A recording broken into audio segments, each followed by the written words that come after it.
कांग्रेसको महाधिवेशन प्रक्रिया सुरु। आज ओडा अधिवेशन आरम्भ। केही जिल्लामा विवाद कायमी हुँदा अन्यल। सकेसम्म सर्वसम्मत चयन गर्न सभापति देउबाको आग्रह। पर्वतको विभिन्न स्थानमा शुक्रबार बिहान गएको पहिरोमा परेर मृत्यु हुनेको संख्या 11 पुग्यो। एकै परिवारका 5 जनाको मृत्यु। सञ्चार सम्पर्क विच्छेद हुँदा जनजीवन कष्टकर। नेपाल अन्तर्राष्ट्रिय शक्ति केन्द्रको घेराबन्दीमा पर्दै एमसीसी पारित गराउन अमेरिकाको दबाव।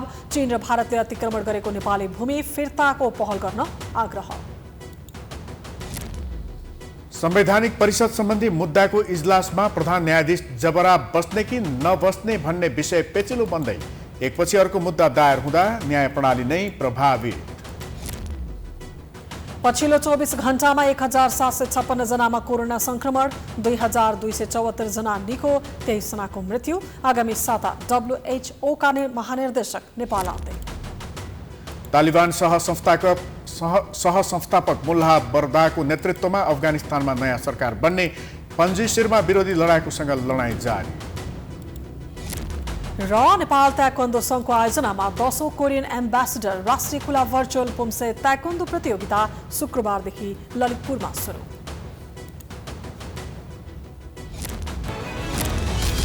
सत्तारूढ दल नेपाली कांग्रेसको 14औं महाधिवेशनको प्रक्रिया आजबाट सुरु भएको छ। आज देशभरका अधिकांश वडाहरूमा कांग्रेसको नयाँ नेतृत्व चयन हुँदैछ। तर देशैभर आजै वडा अधिवेशन भने हुन सकेन। आज 40 भन्दा धेरै जिल्लामा मात्रै वडा अधिवेशनको प्रक्रिया सुरु भएको हो। एक रिपोर्ट। गाउँ नगर अधिवेशन हुनेछ। वडा अधिवेशनमा क्रियाशील सदस्य मतदाता रहने कांग्रेस विधानको व्यवस्था छ। वडा अधिवेशनबाट वडा कमिटी चयन हुनुका साथै क्षेत्रीय प्रतिनिधि निर्वाचित हुनेछन्। सबैभन्दा बढी मत ल्याउने निर्वाचित हुनेछन्। केन्द्रीय महाधिवेशन आगामी 9 देखि 13 मङ्सिरसम्म काठमाडौँमा हुनेछ। अब हामी नेपाली कांग्रेसको आजदेखि सुरु भएको वडा अधिवेशनको दिनभरिको गतिविधिबारे जानकारी गराउँछौँ। यसका लागि संवाददाता डेभिड पाण्डेले पार्टी कार्यालय सानेपाबाट हामीसँग प्रत्यक्ष जोडिनु भएको छ।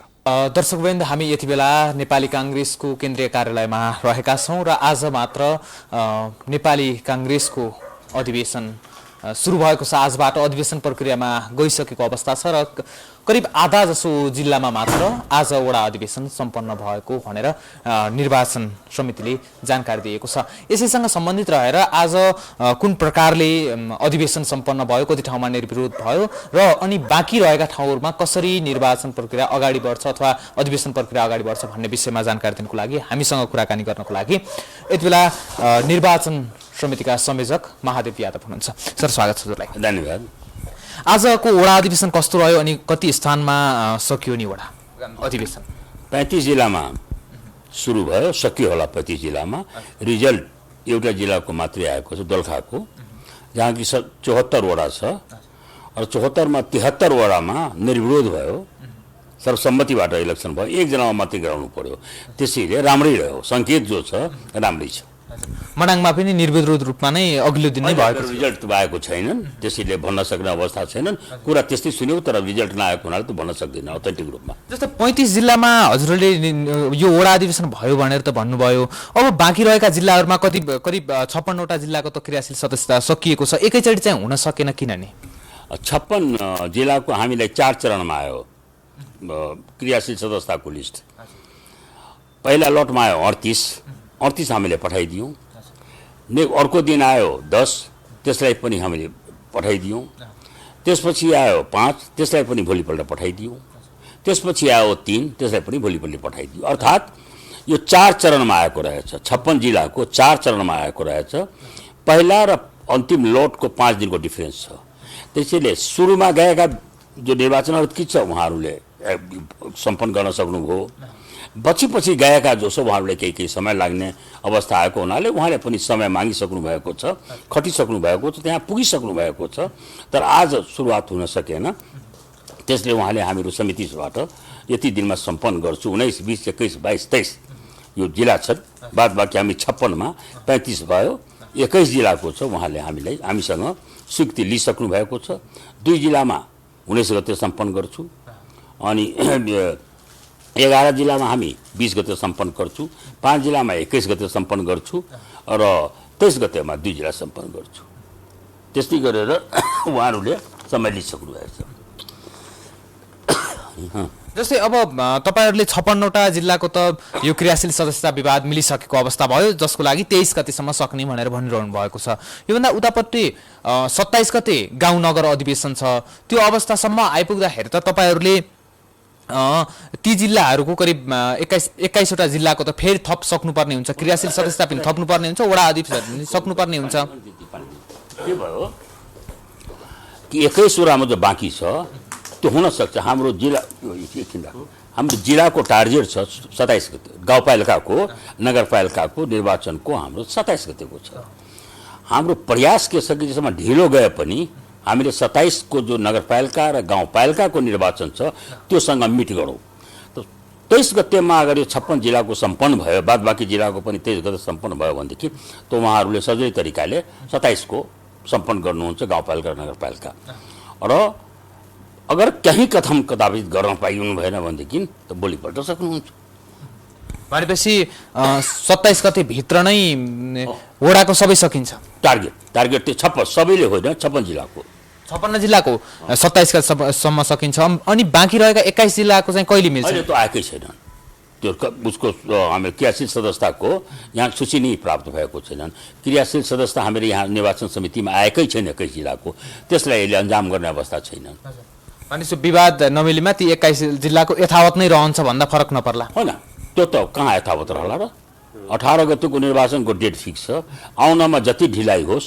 र हामीले चाहन्छौँ भनेदेखि केही एक्सटेन्ड हुन सक्छ, तर किनकि जुन अधिकृतलाई हामी खटाएका छौँ यहाँबाट त्यो अधिकृत जिल्ला सम्पन्न गरेर वार्डदेखि गाउँपालिका जिल्ला यो सब सम्पन्न गरेर फर्किनुहुन्छ। त्यसैले गइसक्नु भएको पनि 56 जिल्लामा त्यो सम्पन्न गरेर आउनुहुन्छ। बाँकी जाने जो जिल्लामा हुन्छ त्यो पनि यहाँ क्रियाशील सदस्यताको लिस्ट गएर उहाँबाट सम्पन्न गरेर नै फर्किनुहुन्छ। हामी नेपाली कांग्रेसको पार्टी कार्यालयबाट प्रत्यक्ष जोडिएका थियौं। संवाददाता डेभिड पाण्डे यति बेला हामीसँग प्रत्यक्ष रूपमा जानकारी गराउँदै हुनुहुन्थ्यो। विशेष गरेर नेपाली कांग्रेसको निर्वाचन समितिका संयोजक महादेव प्रसाद यादवसँग कुराकानी गर्दै हुनुहुन्थ्यो र आज दिनभरिका गतिविधि उहाँले जानकारी गराउनु भएको छ। अब बाँकी समाचार। पर्वतको विभिन्न स्थानमा शुक्रबार बिहान गएको पहिरोमा परेर मृत्यु हुनेको संख्या 11 पुगेको छ। मृत्यु हुनेमा एकै परिवारका 5 जना छन्। गण्डकी प्रदेश प्रहरी कार्यालय पोखराका अनुसार कुस्मा नगरपालिका 3 दुर्लुङमा गएको पहिरोले माधव शर्माको घर पुरिँदा परिवारकै 5 जनाको मृत्यु भएको हो। उनकी 75 वर्षकी आमा कौशिला पौडेल, श्रीमती 35 वर्षकी भगवती, 2 छोरीहरू 16 वर्षकी विमला र 11 वर्षकी विनिता र 9 वर्षीय छोरा विनोदको मृत्यु भएको प्रहरीले जनाएको छ। यसैगरी कुस्मा 11 सिल्सीमा मणिलाल पौडेलको घरमा पहिरो जाँदा पाहुना आएकी पर्वतकै मोदी गाउँपालिका 7 की 38 वर्षीय दुर्गा पौडेल र उनका 6 वर्षीय छोरा गणेशको पनि मृत्यु भएको छ। साथै कुस्मा 11 पकुवा तालचेमा शुक्रबार बिहान 9 बजेतिर आएको पहिरोले घर पुर्दा 40 वर्षीय माया कुमारी पौडेल र उनका 3 वर्षका छोरा प्रयुषको मृत्यु भएको छ। माया कुमारीकी सासू 70 वर्षकी डल्ली पाध्याय पौडेल पहिरोमा बेपत्ता भएकी छिन्। साथै पर्वतकै मोदी गाउँपालिका 5 आमबोटमा घरमाथिबाट आएको पहिरोले पुरिएर 50 वर्षकी फुलमाया थापाको मृत्यु भएको छ। बिहिबारदेखि नै विद्युत सेवा अवरुद्ध भएपछि पर्वतमा सञ्चार सम्पर्क विच्छेद छ। यसअघि बिहिबार वर्षापछिको बाढी पहिरोमा परेर कास्कीमा 7 जनाको मृत्यु भएको थियो। समाचारको सिलसिला जारी छ। हामी विश्रामपछि आउँछौँ।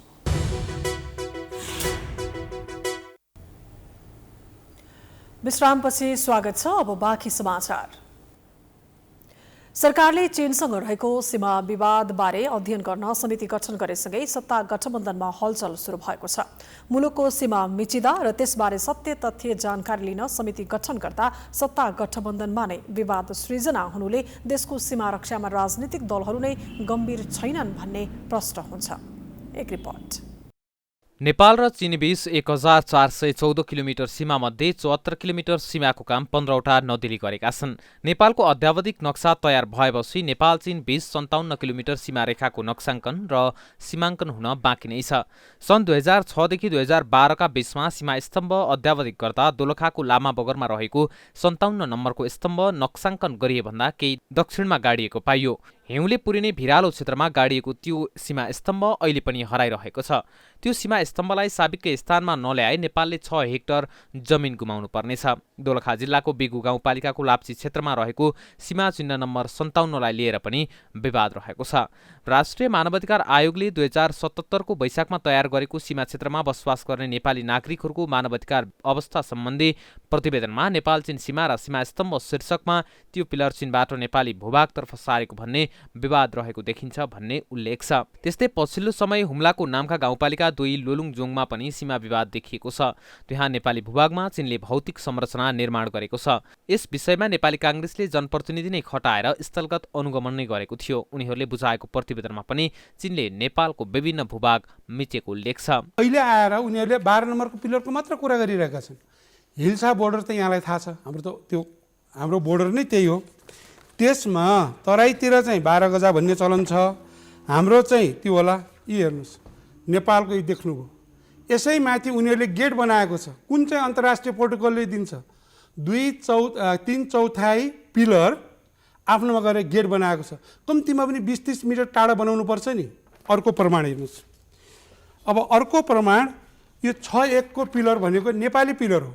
बार हालेको देख्नुभयो, जहाँ हामी उभिएका छौँ, हामी चिनिया भूमिमाथि उभिएका छौँ। त्यस्तै नेपाली कांग्रेसका सहमहामन्त्री डाक्टर प्रकाश शरण महतले पनि चीनले नेपाली भूमि मिचेको भनेर त्यहाँका जनप्रतिनिधि तथा स्थानीयले जानकारी दिएका कारण त्यसको सत्य तथ्य छानबिन गर्नु सरकारको दायित्व भएको धारणा राख्छन्। उनले सीमामा विवाद रहेछ भने कूटनीतिक पहल गरेर विवाद समाधान गर्नुपर्ने र कार्यदलले सत्य तथ्यबारे अध्ययन गर्दा कसैले टाउको दुखाउन नपर्ने बताए। स्वाभाविक हो, काहीँ कतै प्रश्न उठिसकेपछि त्यहाँका जिम्मेवार त्यहाँ सीमामा बस्ने नागरिकहरू जनप्रतिनिधिहरूले यस्तो भएको छ भनेपछि हाम्रो राज्यको कर्तव्य हाम्रो सीमाको सुरक्षा, राष्ट्रिय अखण्डताको सुरक्षा गर्ने हो।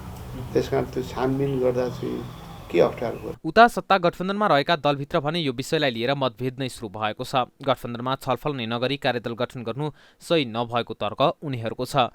यद्यपि कांग्रेस सहमहामन्त्री महत भने मन्त्री परिषदले एकलौटे निर्णय गर्यो भन्नु सही नहुने बताउँछन्। गठबन्धन सरकारमै सामेल भएको नेकपा माओवादी केन्द्रका प्रमुख सचेतक देव गुरुङले अघिल्लो सरकारले टुङ्ग्याएको विषयमा वर्तमान सरकारले प्रवेश गर्न नहुने तथा कार्यदल गठन गर्नुभन्दा अगाडि सत्तारूढ दलहरू बीच छलफल नभएको बताउँछन्। यता गठबन्धनमा यो विषयमा विवाद सुरु हुँदा प्रमुख प्रतिपक्ष दल नेकपा एमाले सीमाको विषयमा आवाज उठाउनु र त्यसको सम्बोधन हुनु सही भएको, तर अघिल्लो सरकारले गरेका प्रगति तथा कामको बेवास्ता गर्दै नयाँ कार्यदल बनाउनु युक्तिसङ्गत नभएको तर्क गरेको छ। नेकपा एमालेका नेता डाक्टर दीपक प्रकाश भट्ट सीमा व्यवस्थापनको विषयमा नयाँ कार्यदल गठन गर्नुभन्दा पनि विगतमा भएको कामलाई निरन्तरता दिनुपर्ने बताउँछन्। त्यो कामलाई पहिला सार्वजनिक गरेर काम अगाडि बढेको भए उपयुक्त हुन्थ्यो। अब हामी कहाँ यसरी काम गर्ने चलन रहेन। इन्स्टिट्युसनल मेमोरीमा हाम्रा सन्दर्भमा रहेका इतिहासमा विगतमा भएका कामहरूलाई ढाकछोप कार्ने अनि अलिकति जस लिनका लागि वा हामीले बढी काम गर्यौँ विगतको सरकारले कामै गरेन भन्ने खालको देखाउनका लागि मात्रै कामहरू गरेर यो ढाकछोप गर्ने कुरा मात्रै हुन्छ। जनतालाई भुल्याउने वा ध्यान अन्त आकर्षण गराउने एक विषयलाई विषयान्तर गर्न खोज्ने खालको काम हो कि सरकारको भन्ने चाहिँ देखिन्छ। कांग्रेसका कर्णाली प्रदेशसभा संसदीय दलका नेता जीवनबहादुर साई नेतृत्वको टोलीले गत वर्ष असोजमा स्थलगत निरीक्षण गरेर चीनले नाम्खामा नेपाली भूमि मिचेको निष्कर्ष निकालेपछि यो विषय चर्चामा आएको हो। त्यति मात्र होइन, चीनसँग सीमा जोडिएका अन्य विभिन्न जिल्लामा पनि सीमा विवाद रहेको छ। त्यसैले अहिले गठन गरिएको कार्यदलले ती सबै स्थानको सीमा विवादको विषयमा प्रतिवेदन तयार गरी दिगो समाधान खोज्नुपर्ने हुन्छ। दुई ठूला छिमेकीसँग सधैँ हार्दिक सम्बन्ध कायम राख्दै आएको नेपालले भारत र चीनसँगको कूटनीतिक पहलमा भने सधैँ पछाडि पर्दै आउनु परेको छ। नेपालका राजनीतिज्ञहरूले विवेकका आधारमा भन्दा पनि स्वार्थका आधारमा दुवै छिमेकी मुलुकसँगको सम्बन्धलाई अगाडि बढाउन खोज्दा कूटनीतिक पहलमा सधैँ निराशा बेहोर्दै आउनु परेको हो। एक रिपोर्ट। नेपालका राजनीतिक दलहरूले राष्ट्रभन्दा राजनीतिक स्वार्थलाई महत्त्व दिन थालेपछि बेला बेलामा छिमेकीहरूसँगको सम्बन्धमा चिसो बनाउने गरेको छ। जयसिंह धामी प्रकरणमा भारतसँग कूटनीतिक पहल गरेर पीडित पक्षलाई न्याय दिलाउनु पर्ने दायित्व अहिले सरकारको काँधमा आएको छ। उता अर्को छिमेकी मुलुक चीनसँगको सम्बन्धलाई बिग्रन नदिएर सीमा विवाद समाधान गर्नुपर्ने चुनौती समेत थपिएको छ। गन्ती गर्ने हो भने नेपालको भारतसँग भन्दा बढी स्थानमा चीनसँग सीमा विवाद छ। पश्चिममा लिपुलेखदेखि पूर्वमा सिक्किमसम्म नेपाल र चीन सीमाको लम्बाइ 1414 किलोमिटर छ। नेपाल र चीनको सीमा निर्धारण गर्न 69वटा सीमा स्तम्भ राखिएका छन्, तर अहिले तीमध्ये झण्डै आधा दर्जन सीमा स्तम्भको कुनै अत्तो-पत्तो छैन। बेला बेला गरिने सुपरिवेक्षणले विभिन्न स्थानमा चीनले नेपालको सीमा मिचेको पुष्टि गरेको छ। अहिले फेरि हुम्लाको नाम्खा गाउँपालिकामा रहेको 11 नम्बर पिल्लर चीनले नेपालतर्फ सारेको र मिचिएको भागमा भवन बनाएको विषयमा विवाद देखिएको छ। नेपालले चीनसँग कूटनीतिक पहल गरेर मिचिएको भूमि फिर्ता ल्याउनु पर्ने जानकारहरू बताउँछन्, तर कूटनीतिक चातुर्यतामा नेपाल सधैँ छिमेकी मुलुकका अगाडि कमजोर बन्ने गरेको छ। क्षणिक राजनीतिक लाभका लागि उठाइने राष्ट्रियताका नाराले समेत नेपालको परराष्ट्र नीतिलाई कमजोर बनाउँदैछ। यस्ता विषयमा कूटनीतिक चातुर्यताले मात्र सफलता हात पार्ने विज्ञहरू बताउँछन्। त्यो मेकानिजमले पनि काम गर्दैन। अनि एकैचोटि यहाँ नाराबाजी हुन्छ, अनि दिल्लीले यसो गर्यो उसो गर्यो विचार भन्ने हुन्छ। अनि हाम्रो दिल्ली र काठमाडौँलाई त केही थाहै हुँदैन नि, समस्या तल हुन्छ नि बोर्डरमा। त्यति बेला त्यहाँ मिलाउने जुन एउटा संयन्त्र हो त्यो संयन्त्रले काम गर्दैन, यिनीहरू गराउँदैनन्। अनि अनि अनि खालि अनि कूटनीति यसो भयो, अपोजिसनले चाहिँ विरोधीले चाहिँ सरकारले यसो गरेन भन्छ, अनि सरकारले गर्दैछ भन्छ, अनि यस्तै यस्तै भएर भएको छ। सीमा विवादका बारेमा तथा अन्य विषयमा समेत नेपालको कमजोर परराष्ट्र नीति सतहमा आउने गरेको छ। यसैकारण दुवै छिमेकीबाट पाउन सक्ने लाभबाट समेत वञ्चित हुनु परेको छ। नेपालका राजनीतिक दलहरू परराष्ट्र नीतिमा एकमत हुन नसक्दा पनि मुलुक नै कूटनीतिक विषयमा कमजोर हुन थालेको हो। सम्भवतः विश्वमा केही मुलुकमध्ये नेपाल पनि त्यस्तो एक मुलुक हो जसको परराष्ट्र नीति सरकार परिवर्तनसँगै बदलिरहन्छ। राष्ट्रवादको जगमा उभिएर प्रतिनिधि सभामा झण्डै 2/3 बहुमत पाएका केपी शर्मा ओलीको परराष्ट्र नीति समेत स्वार्थका कारण समयसँगै परिवर्तन हुँदै गयो। सत्तामा काबिज हुने अन्य दलका नेताहरूले पनि कहिल्यै सशक्त रूपमा छिमेकी र अन्य ठूला राष्ट्र सामु आफ्ना कुरा राख्न सकेनन्, तर नेपालमा सत्तामा कसरी टिक्ने भन्ने उपायलाई नै परराष्ट्र नीति मानियो। त्यही कारण मित्र राष्ट्रहरूसँग सधैँ सहकार्य गरेर अगाडि बढ्नुपर्ने राजनीतिक दलहरू नै स्वार्थका लागि फरक फरक सम्बन्धको परिभाषा दिन थालेका छन्। व्यक्तिगत स्वार्थका लागि जिउ हजुरी गरेकै कारण छिमेकीसँग टेबल ठोकेर राख्नुपर्ने विषयमा समेत हामी सधैँ कमजोर बन्ने गरेका छौँ। त्यसमाथि ठूला मुलुकसँग सधैँ झुक्नुपर्ने मानसिकताले ग्रसित नेपाललाई विश्वमै कमजोर परराष्ट्र नीति भएको मुलुकमा गणना गर्ने गरिन्छ। कुनै पनि सार्वभौम सत्ता सम्पन्न मुलुकको हैसियत साना वा ठूला कुनै पनि मुलुकसँग समान हुन्छ। संयुक्त राष्ट्रसङ्घमा ठूला राष्ट्रका लागि ठूला र साना तथा गरिब राष्ट्रका लागि सानो व्यवहार हुँदैन। नेपालको स्वतन्त्र अस्तित्वलाई संसारका सबै मुलुकले स्वीकार गरेका छन्। यस अर्थमा सीमा लगायत हरेक विषयमा आफ्नो तर्क र प्रमाण पेश गर्ने सामर्थ्य नेपालले राख्न सक्नुपर्छ। अन्यथा हामी ठूला मुलुकका सामु कूटनीतिक चातुर्यतामा सधैँ पछाडि पर्दै जानेछौँ। एमसीसीकी उपाध्यक्ष फतिमा सुमारको नेपाल भ्रमणको मिति नजिकैसँगै दलहरू यसको पक्ष र विपक्षमा खुल्न थालेका छन्। संसदबाट एमसीसीलाई अनुमोदन गराउन प्रधानमन्त्री देउवाले जोड बल गरिरहेका छन्, तर सत्ता साझेदार माओवादी केन्द्र लगायतका दलहरू तयार नहुँदा उनी सकसपूर्ण स्थितिमा देखिन्छन्। एक रिपोर्ट। अमेरिकी सहयोग मिलेनियम च्यालेन्ज कर्पोरेसन एमसीसीको भौतिक पूर्वाधार विकासमा खर्च गरिने 75 अर्बको सहयोग लिने कि नलिने भन्नेमा नेपालमा लामो समयदेखि बहस भइरहेको छ। एमसीसीमा अमेरिकाले 60 अर्ब अनुदान सहयोग दिने र बाँकी 15 अर्ब नेपालको तर्फबाट खर्च गरिने भनिएको छ। एमसीसी परियोजनाको प्रगति विवरण बुझ्न र कार्यान्वयनमा सहजता प्रदान गराउन भइरहेको भ्रमण अन्तर्गत उपाध्यक्ष फतिमा सुमार आउँदो साता नेपाल भ्रमणमा आउँदैछिन्, तर उनको नेपाल भ्रमणको मिति नजिकैसँगै एमसीसी बारे चर्चा चुलिएको छ। सुरुदेखि नै एमसीसीलाई संसदबाट अनुमोदन गराउने पक्षमा रहेको नेपाली कांग्रेसका सभापति समेत रहेका प्रधानमन्त्री शेरबहादुर देउवाले पहल थालेका छन्। कांग्रेसभित्रबाट पनि प्रधानमन्त्री देउवालाई नेपालको विकासमा टेवा पुर्याउने एमसीसीलाई तत्कालै अनुमोदन गराउनुपर्छ भन्ने दबाव देखिन्छ। यत्रो ठुलो चाहिँ तपाईको अब अनुदान सहयोग 50 करोड डलर भने कति 60 अरब नेपाली रुपियाँ बराबरको चाहिँ अब तपाईँको सहयोग, त्यो पनि चाहिँ यो विद्युतको तपाईँको ट्रान्समिसन लाइनको लागि, सडक को विकास गर्नको लागि चाहिँ भएको रकम, त्यसले आर्थिक चाहिँ वृद्धि दर बढाउन र गरिबी निवारण गर्न, रोजगारीका अवसरहरू बढाउनको लागि, लगानी प्रवर्धन गर्नको लागि धेरै चाहिँ यसले चाहिँ योगदान पुर्याउँछ। त्यसकारण चाहिँ यो एमसीसी सहयोगको सम्झौतालाई यथाशीघ्र चाँडो चाहिँ नि संसदले पारित गर्नुपर्छ। एमसीसीलाई पारित गराउन प्रधानमन्त्री देउवाले प्रयास थाले पनि सत्ता साझेदार दलहरूले जस्ताको त्यस्तै अनुमोदन गर्ने कुराको विरोध गरिरहेका छन्। नेकपा माओवादी केन्द्रले एमसीसी अहिलेकै अवस्थामा अनुमोदन भए त्यसबाट राष्ट्रियता र सार्वभौम सत्तामाथि सङ्कट मडारिने बताइरहेको छ। अमेरिकाको एमसीसी कानुन लागू हुने, नेपालको संविधान कानुन लागू नहुने समानान्तर खालको संरचना बनाउनु पर्ने, त्यसले कुनै पनि मान्छेहरू ल्याउन पनि सक्ने, कुनै पनि सामानहरू आउजाउ ल्याउन ढुवानी गर्न सक्ने आदि चाहिँ उन्मुक्तिको अधिकार दिएर जुन टेरिटोरी माथिको सार्वभौम अधिकार हो त्यो सार्वभौम अधिकार नै खण्डित गरेर चाहिँ दिने ढङ्गले जसरी चाहिँ आएको चाहिँ छ त्यो चाहिँ नेपालको राष्ट्रिय हित प्रतिकूल छ। त्यसो भएको हुनाले चाहिँ त्यसलाई संशोधन गर्न तयारी भयो भने चाहिँ यसलाई अगाडि बढाउन सकिन्छ, संशोधन गर्न तयारी भएन भने यसलाई अगाडि बढाउन सकिँदैन। नेकपा एमालेबाट विभाजित भएर बनेको एकीकृत समाजवादीको धारणा पनि माओवादी केन्द्रको भन्दा खासै फरक देखिँदैन। यो खालको चाहिँ नि सम्झौतालाई संसदबाट पारित गर्नुपर्ने आवश्यकतै छैन। यो सरकारको स्तरबाटै हुने चाहिँ हाम्रो संविधानको व्यवस्था अनुसार यो खालको चाहिँ नि सम्झौताहरू सरकारबाट मात्र गर्दा पुग्छ। संविधान यो संसदमा ल्याउनु पर्ने आवश्यकतै छैन। अब त्यो कुन परिस्थितिमा किन त्यो संसदमा ल्याउने कुराहरू गरियो त्यो आफ्नो ठाउँमा छ। तर जे होस् यस्ता खालका सन्धि सम्झौताहरू गर्दाखेरि हाम्रो राष्ट्रहितमा हुनुपर्ने कुरामा त हाम्रो चाहिँ नि सधैँ जोड चाहिँ नि रहन्छ। त्यो हुनुपर्छ भन्ने मान्यता हामी चाहिँ राख्छौँ। विगतमा एमसीसीलाई संसदबाट अनुमोदन गराउन असफल भएका एमाले अध्यक्ष एवं निवर्तमान प्रधानमन्त्री केपी ओलीले अहिले खासै विरोध नगरे पनि प्रतिपक्षमा पुगिसकेकाले सजिलै सहयोग गर्ने पक्षमा देखिँदैनन्। जसपा र लोसपाले पनि आफ्नो पोजिसन प्रष्ट पारिसकेका छैनन्। त्यसैले प्रधानमन्त्री देउवालाई संसदबाट एमसीसी अनुमोदन गराउन निकै सकसपूर्ण हुने देखिन्छ। प्रधान न्यायाधीशले गरेका निर्णय विरुद्ध उनलाई नै विपक्षी बनाएर संवैधानिक इजलासमा परेका रिटको सुनवाईमा उनी बस्न हुने कि नहुने भन्ने बारे अहिले न्यायालयभित्र बहस चलिरहेको छ।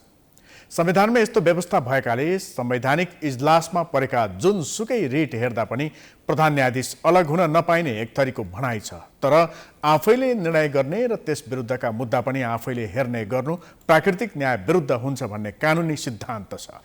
एक रिपोर्ट। संविधानको धारा 137मा प्रधान न्यायाधीश र अरू 4 न्यायाधीशको संवैधानिक इजलास गठन हुने व्यवस्था छ। केपी ओली नेतृत्वको सरकारले संवैधानिक परिषद सम्बन्धी अध्यादेश ल्याएपछि सर्वोच्च अदालतमा रिट परेपछि संवैधानिक इजलासमा प्रधान न्यायाधीश बस्न हुने कि नहुने बहस चलेको हो। संवैधानिक परिषद सम्बन्धी अध्यादेश विरुद्ध परेको रिट निवेदनमा सुनवाई गर्न बसेको इजलासमा रिट निवेदक ओम प्रकाश अर्यालले प्रधान न्यायाधीश चोलेन्द्र शमशेर जवरालाई इजलासमा नबस्न भनेका थिए। अर्यालले प्रधान न्यायाधीश संवैधानिक परिषदको पदेन सदस्य रहने र स्वार्थ बाँच्ने मुद्दाबाट अलग रहनुपर्ने सुझाव दिएका हुन्। आफ्नो मुद्दामा आफै न्यायाधीश बन्न पाइँदैन भन्ने सिद्धान्त छ। यो प्राकृतिक न्यायको सिद्धान्त हो। यो चाहिँ न्यायकर्मीले संसारभरि जहाँसुकैको भए पनि यो चाहिँ न्यायकर्मीले पालना गर्नुपर्छ। यो चाहिँ विश्वव्यापी मान्यता हो, प्राकृतिक न्यायको सिद्धान्त। अब चोलेन्द्र शमशेर जवराले उसमा संवैधानिक परिषदमा बसेर नामहरू सिफारिस गर्नुभयो। त्यहाँको निर्णय गर्दाखेरि त उहाँले पनि सही गर्नुभएको छ नि त हो। अब आफैले गरेको निर्णय आफैले चाहिँ त्यसको न्यायिक पुनरावलोकन गर्ने, त्यसलाई चाहिँ सदर वा बदर गर्ने अब उहाँको हैसियत चाहिँ गुम्यो के। संवैधानिक निकायमा पदाधिकारी नियुक्तिका सन्दर्भमा प्रधान न्यायाधीश चोलेन्द्र शमशेर जवरासहित बसेको बैठकले पदाधिकारी नियुक्ति सिफारिस गरेको थियो। यो रिटमा प्रधान न्यायाधीश जवरा विपक्षी भएकाले हेर्न नमिल्ने भन्दै वकिलहरूले प्रश्न उठाएका थिए। त्यसपछि प्रधान न्यायाधीशले यी रिटको पेशी तोक्ने दिन र अन्तिम सुनवाईको दिन बिदा बस्ने घोषणा गरेका थिए। उनी बिदा बसेपछि त्यसपछिका वरिष्ठ न्यायाधीश दीपकुमार कार्कीले पेशी तोक्ने र संवैधानिक इजलासको नेतृत्व गरेका थिए। तर सर्वोच्चले नै शुक्रबार हुने भनिएको सुनवाई स्थगित गर्न आदेश दिएपछि अर्को त्यस विरुद्ध पनि मुद्दा दायर भएको छ। न्यायाधीश हरिप्रसाद फुयालको एकल इजलासले सुनवाई स्थगितको आदेश बिहिबार दिएकोमा शुक्रबार वरिष्ठ अधिवक्ता दिनेश त्रिपाठीले मुद्दा दायर गरेका छन्। संवैधानिक परिषदका निर्णय विरुद्ध संवैधानिक इजलासमा परेका मुद्दाको सुनवाई तत्काल नगर्न भन्दै भएको आदेश बारे छलफल गर्न नेपाल बार एसोसिएसन सल्लाहकार समितिको बैठक बोलाएको छ। नेपाल बारको सल्लाहकार समितिमा पूर्व अध्यक्ष र उपाध्यक्षहरू, उपत्यकाभित्रका बार एसोसिएसनका अध्यक्षहरू र नेपाल बार कार्यसमितिका पदाधिकारी लगायतको संलग्नता हुन्छ। उहाँको इन्ट्रेस्ट बाजिएको छ। रिट निवेदकले विपक्षी बनाएको छ। उहाँले लिखित जवाब पेश गर्नुभएको छ। लिखित जवाब पेश गरिसकेपछि र उहाँ विपक्षी मान्छेले चाहिँ बेन्चमा बसेर मुद्दा हेर्ने भने त कसरी हुन्छ र? त्यो न नैतिक रूपले मिल्छ, न कानुन रूपले मिल्छ, कुनै रूपले मिल्दैन। आफै विपक्षी भएको त्यो रिट निवेदक जारी हुनुपर्छ भनेर दाबी गरेको छ। उहाँले चाहिँ रिट खारिज गर्नुपर्छ भनेर लिखित जवाब पेश गर्नुभएको छ। अनि त्यही मान्छे जो झगडिया छ त्यही मान्छे बेन्चमा बसेर फैसला गर्दाखेरि पनि स्वतन्त्र न्याय हुन्छ र भने। संवैधानिक परिषदको बैठकमा उपस्थित भएदेखि नै प्रधान न्यायाधीश चोलेन्द्र शमशेर जवरा विवादमा परेका थिए। उनलाई बैठकमा सहभागी नहुन दबाब दिइएको थियो, तर उनी सहभागी हुने मात्र नभई आफूले भनेका केही व्यक्तिलाई विभिन्न आयोगमा नियुक्ति दिलाउन सफल भएको आरोप लागेको छ। नेकपा माओवादी केन्द्रले हुम्लाको हिल्सा सीमा क्षेत्रको अध्ययन गर्न सरकारले सल्लाह नगरी समिति गठन गरेकोमा असन्तुष्टि जनाएको छ। शुक्रबार पार्टी कार्यालय पेरिसटाडामा बसेको स्थायी कमिटी बैठकले समिति गठनका बारेमा सरकारको ध्यानाकर्षण गराएको हो। बैठकपछि नेता नारायण काजी श्रेष्ठले राष्ट्रिय स्वाधीनताका विषयमा राष्ट्रिय सहमति गरेर मात्रै निर्णय गर्नुपर्ने बताए। यस प्रकारको मामलामा राष्ट्रिय सहमति बनाउने हाम्रै गठबन्धनको साझा कार्यक्रम नीति तथा कार्यक्रममा पनि स्पष्ट उल्लेख छ।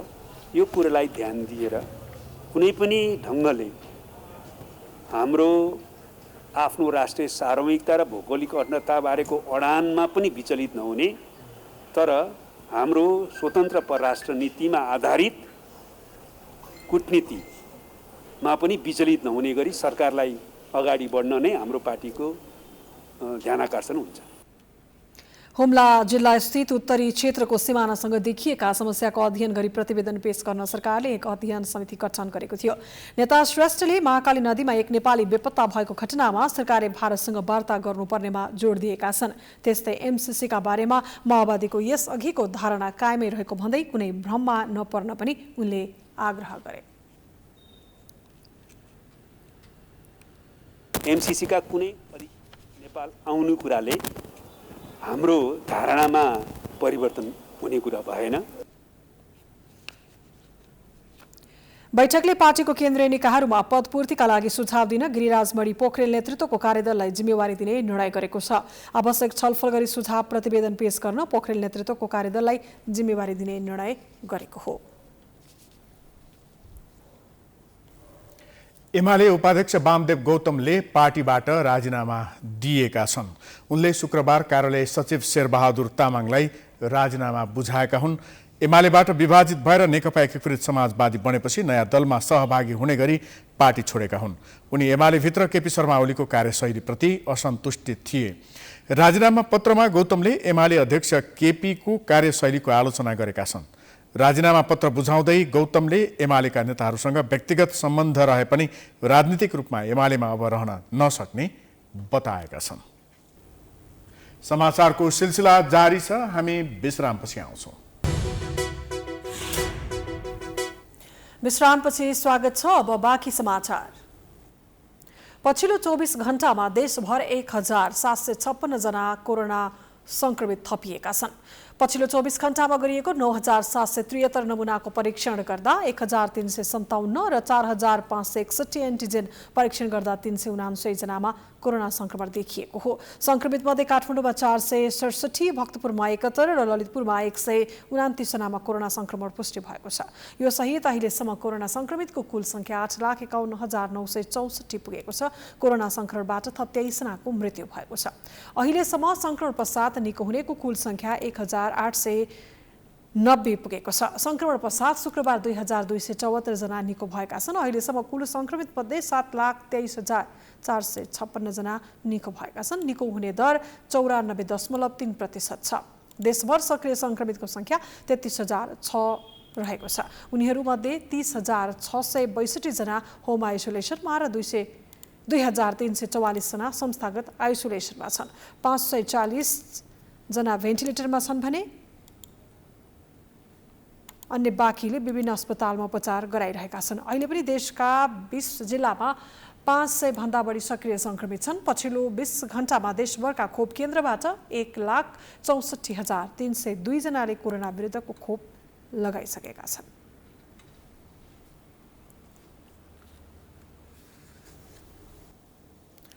विश्व स्वास्थ्य संगठन WHO का महानिर्देशक डाक्टर टेड्रोस अधनोम घेब्रेयेसस सहितका उच्च पदाधिकारी आगामी साता नेपाल आउने भएका छन्।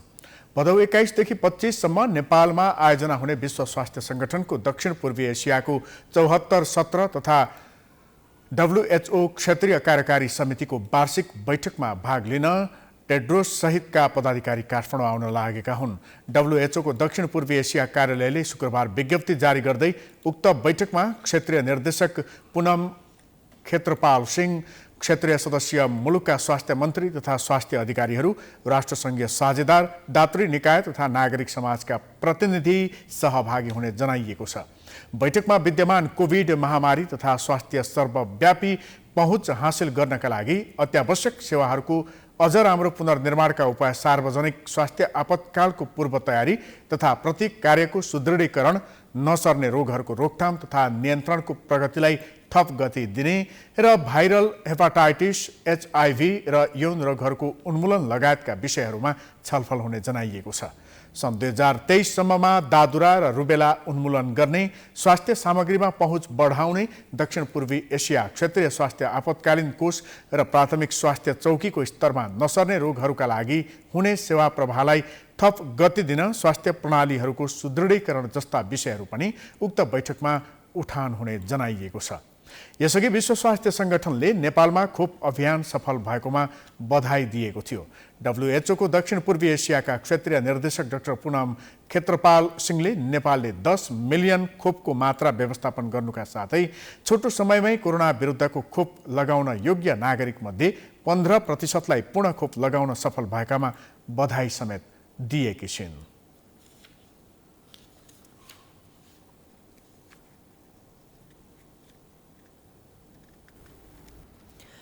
नेकपा एमालेको विवाद फेरि बल्झिएको छ। पार्टीलाई 2075 जेठ 2 गतेको अवस्थाबाट अघि बढाउने सहमति गरेर माधव नेपाल पक्षमा रहेका नेताहरू पनि एमालेमै बसेका थिए। तर अध्यक्ष केपी ओली पक्षले फेरि मनोमानी सुरु गर्न थालेको गुनासोहरू आउन थालेका छन्।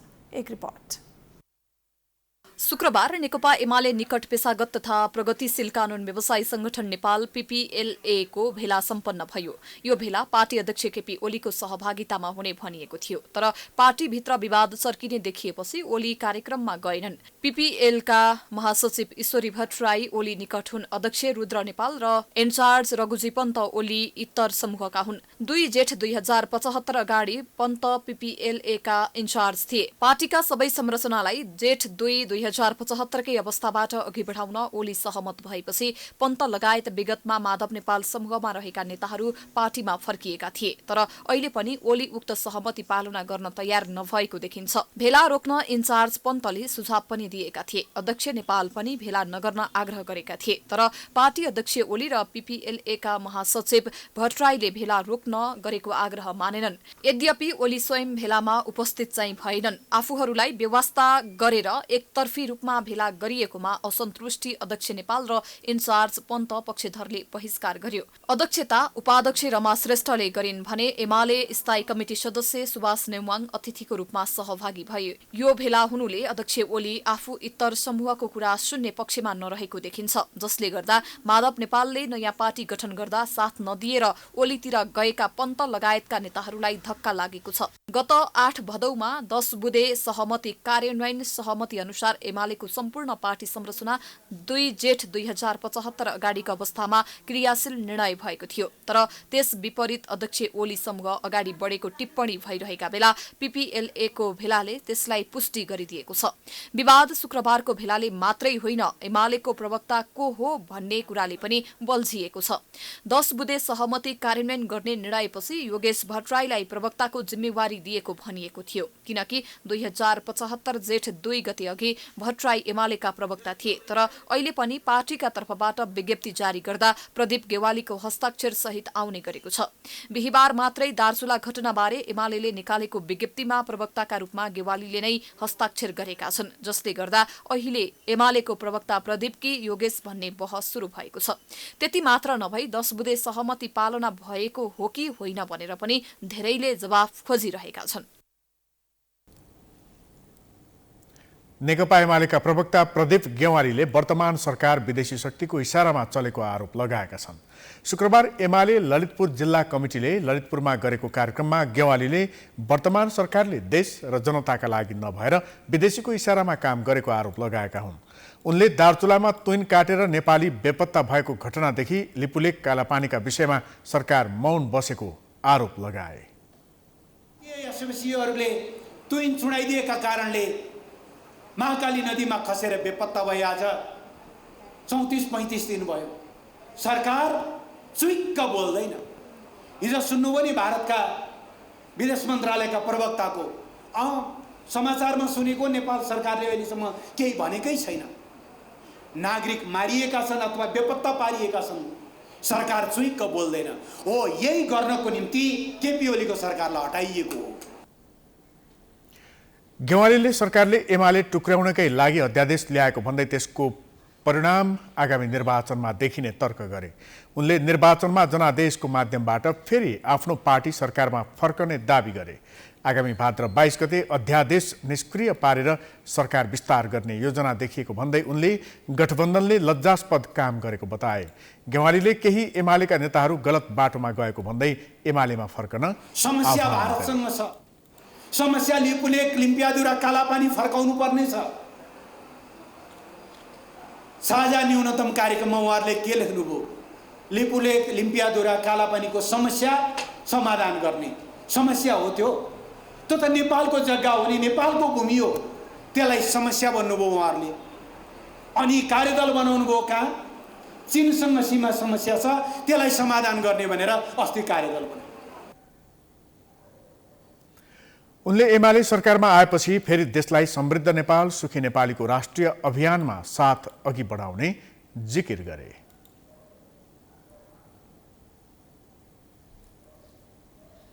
अब अन्तर्राष्ट्रिय समाचार।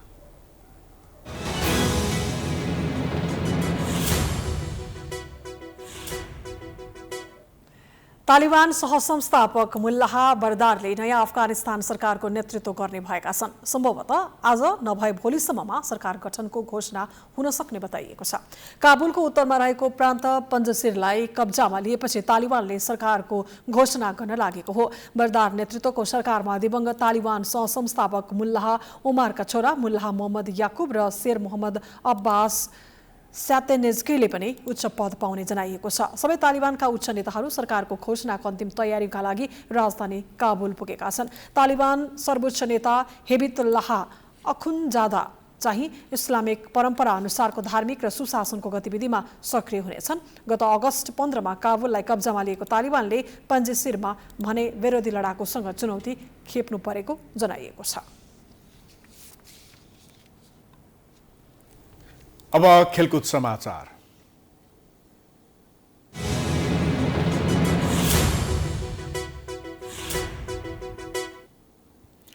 नेपाल तेक्वान्दो संघको आयोजनामा 10औं कोरियन एम्बेसडर राष्ट्रिय खुल्ला भर्चुअल पुम्से तेक्वान्दो प्रतियोगिता शुक्रबारदेखि ललितपुरमा सुरु भएको छ।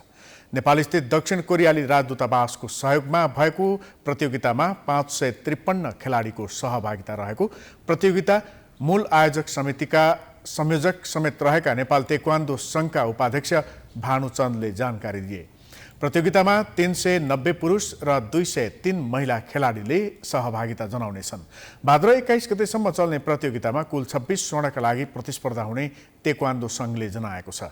व्यक्तिगत स्पर्धाका पुरुष महिलामा 6-6 गरी 12 पेयर र टिममा समान 6-6 गरी फ्यामिली र तेक्वान्दो एरोबिकमा समान 1-1 गरी 2 सहित कुल 26 स्पर्धा समावेश छन्। विगतमा भौतिक रूपमा प्रतियोगिता आयोजना हुँदै आएकोमा कोरोना भाइरस कोभिड-19 को जोखिमलाई मध्यनजर गरी भर्चुअल रूपमा प्रतियोगिता आयोजना गर्न लागि आयोजकले जनाएको छ।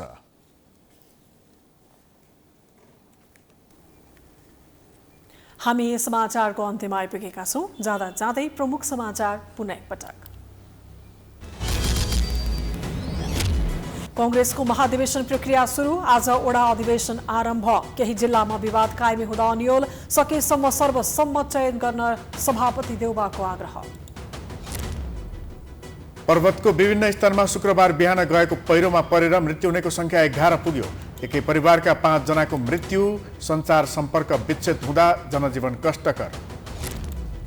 नेपाल अन्तर्राष्ट्रिय शक्ति केन्द्रको घेराबन्दीमा पर्दै एमसीसी पारित गराउन अमेरिकाको दबाव, चीन र भारतले अतिक्रमण गरेको नेपाली भूमि फिर्ताको पहल गर्न आग्रह। संवैधानिक परिषद सम्बन्धी मुद्दाको इजलासमा प्रधान न्यायाधीश जबरा बस्ने कि नबस्ने भन्ने विषय पेचिलो बन्दै एकपछि अर्को मुद्दा दायर हुँदा न्याय प्रणाली नै प्रभावित।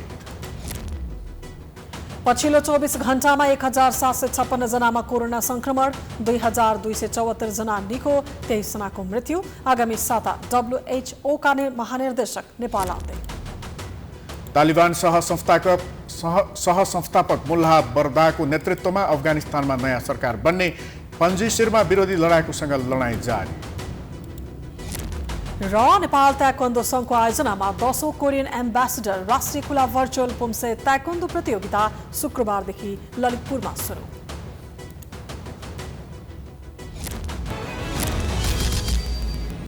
समाचार अहिलेलाई सकियो। यसपछिको प्रस्तुति जनता जान्न चाहन्छन् ऋषि थुमलाको साथमा। हेर्दै गर्नुहोला प्राइम टाइम्स टेलिभिजन। नमस्कार।